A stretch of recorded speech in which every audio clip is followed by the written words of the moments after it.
dileğim köptür gel benim aman ey ne teceğim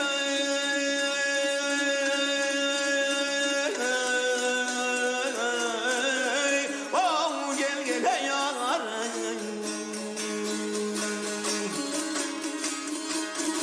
ey hadi lan hadi lan gelin benim arzum belden belden doy doy gel oh meteceğim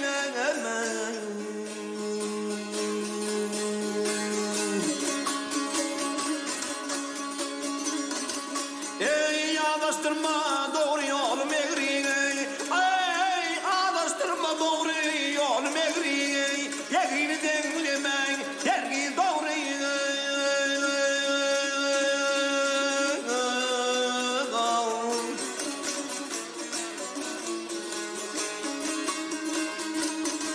ey şumali ay şumali nefir etme doğru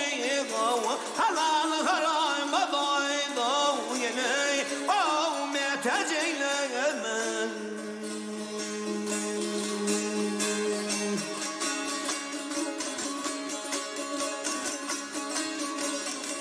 ey namart köprüsünden herkir geçmel men kermen olsam halal işten kaçmalı men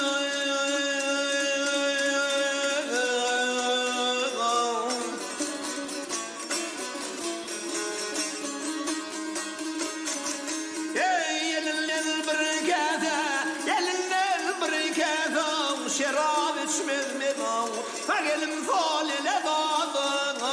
yâri o meteceğim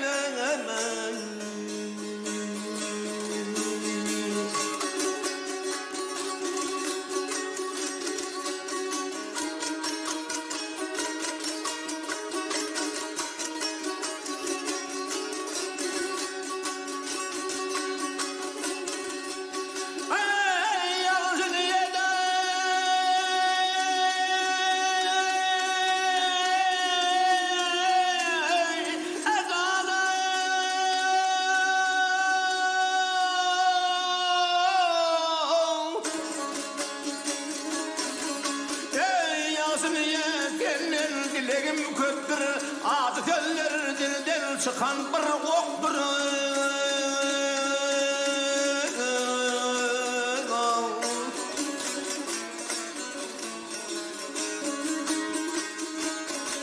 ey doğanın doğanı doğanın doğanı bakası yoktur ağanın niye doydu gene o meteceğim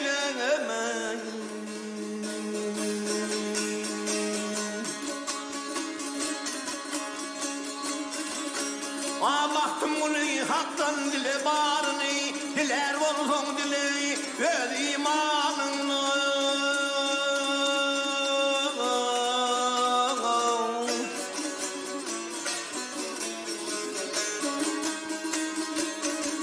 ey abad eyle güvenmin nurunu gözüm sol göle daydı yine o meteceğim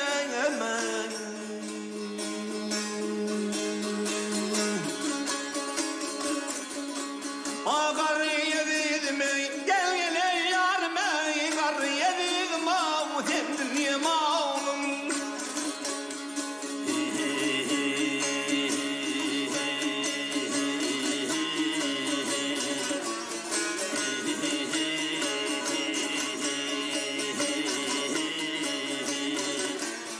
ah ya